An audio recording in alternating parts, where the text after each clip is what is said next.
Dragi ljudi dobra, molim vas, nemojte zanemarivati duboki unutrašnji osjećaj u utrobi ili grudima kada vam se javlja da nešto nije u redu.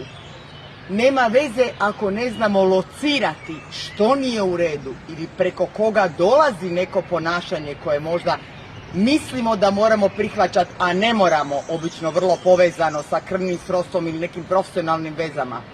Samo ne zanemarujte taj osjećaj, čak i ako ga ne znate imenovati.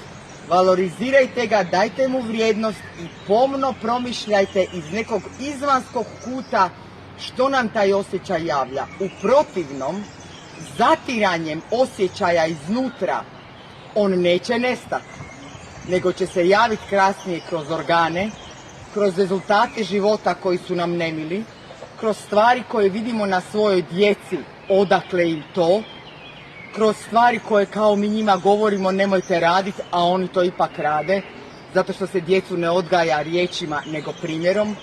Dakle, unutrašnji osjećaj, ali onaj koji zove na hrabrost, na promjenu, računajte da je glas od Boga koji nas vodi.